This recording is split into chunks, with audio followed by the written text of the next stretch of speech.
Hi everyone, Sheena here with Evolvedbeing. Today we are talking about goal attainment and the pros and cons to setting goals, uh, because sometimes we don't always complete those goals, and how that could be sad or frustrating or bring up fears or worries, anxieties in us.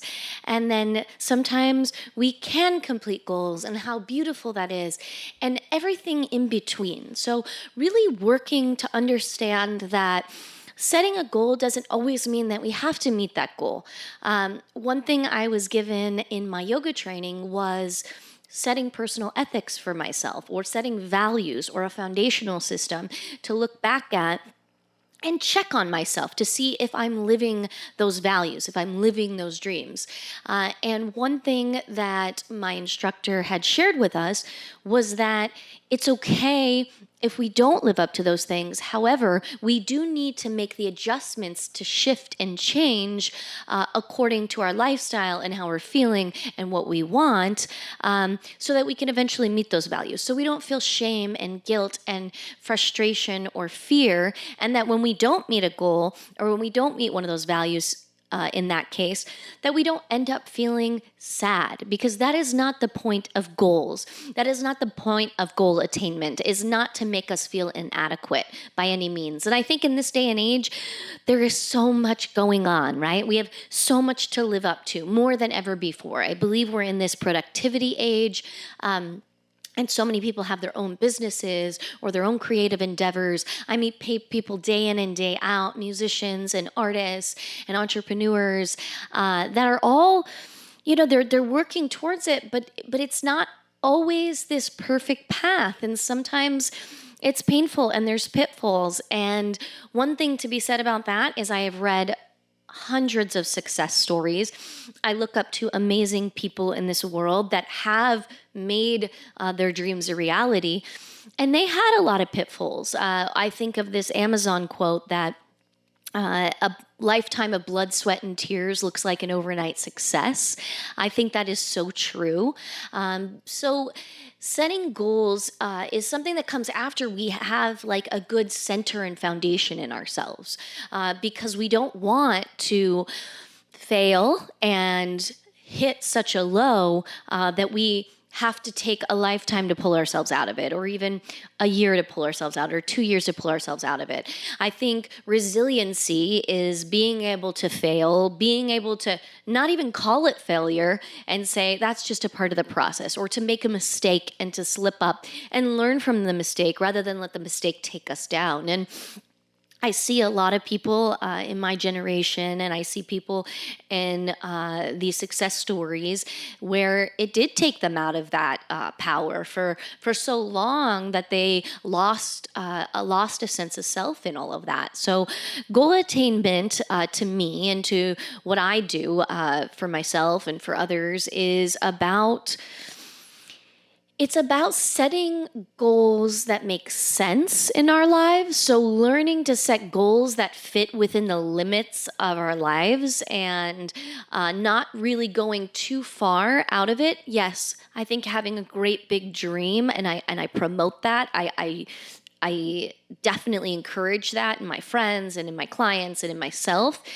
But knowing that that's like this bigger blanket dream, it's setting those smaller goals that run parallel in alignment with our lives, that really make the difference. I mean, it's that stepping stone sort of thing that gives us access to real success in life. It's the little things, the little achievements along the way. So when setting goals, remember to set within your limits and boundaries, and remember that sometimes life shifts, sometimes our minds change, sometimes our feelings change, and that's all fine, and it's all a part of the process. And if you can get past that, then we could talk about the lighter side of setting goals and goal attainment, and how reward lives in achievement sometimes, and it's like, once we could get past the failure and success portion of things, and the mistakes and the shame and the guilt surrounding not completing things we said we were going to, we get to jump into this other world that says, yeah, guess what happens when you achieve things you set out to achieve? Like, you feel amazing. And I was talking to my partner the other day about this feeling that we get. And I've really ran the line of this feeling quite a bit in my life. I've thought a lot about it, and it's the uncomfort zone or the comfort zone, however you want to look at it. I love the book about resistance. I'm struggling to think of the author's name right now, but it is about resistance being this sort of actual push. So when we're experiencing resistance in the world, that we should Pressfield, that's the name of the book, that when we're feeling resistance, we should move into resistance, right? And he's talking about writers and creatives and entrepreneurs, and he's talking about how the resistance is a sign that you're moving in the right direction. Well, that is the uncomfort zone. But I love author Peta Kelly, and she's a great powerful being, empowering millennial generation. And she talks a lot about doing things that make you feel good. So, that's contradictory, right? It's like, well, I don't feel good getting up earlier today to do the work I said I was going to do because I want to sleep in and that feels comfortable. And, so there's definitely information that rides the line of making us a little confused on who do we follow or how do we follow? And if we're following feelings, which feelings do we follow? And which feelings are the ones that are actually in alignment with what we want, and which feelings are actually feelings that are telling us, guess what, that's not a good idea for you? And that's a great question, I think. And I would say that I think it's individually, I think we all have the answers deep inside of us. I do think it takes sitting with ourselves and understanding ourselves a little bit more to really configure that line and really understand which is which is a feeling that's uncomfortable, that's telling me, guess what, this goal is unachievable because, this is in alignment with your value system or your heart or your soul.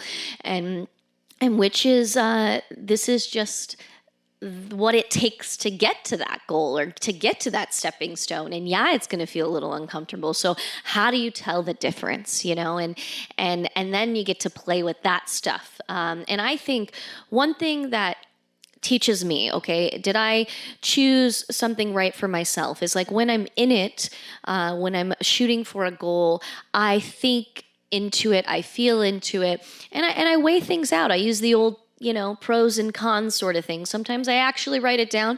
Sometimes I think about it. And sometimes things are no longer in alignment with what I'm trying to achieve. And that goal is something that I set to the side and I move on to the next thing. But the way I know if it was a positive, even if I had a struggle or a challenge during it, is because generally speaking, when I complete a goal, when I reach it, when I get to that point, there is this peace and contentment. It's not the ego, because, we get that all the time too. It's like, oh, I'm proud of myself. I did an amazing YouTube video. Look at me talk like that. I'm amazing. Or, oh, I feel really good because I said I was going to do that. And I got that creative thought and that interpretation out the way I wanted to. And now I feel content. And so that feeling for me is a win. That always tells me, that's an indication that I'm on the right path, that I'm working towards my goals. And I think it's about alignment.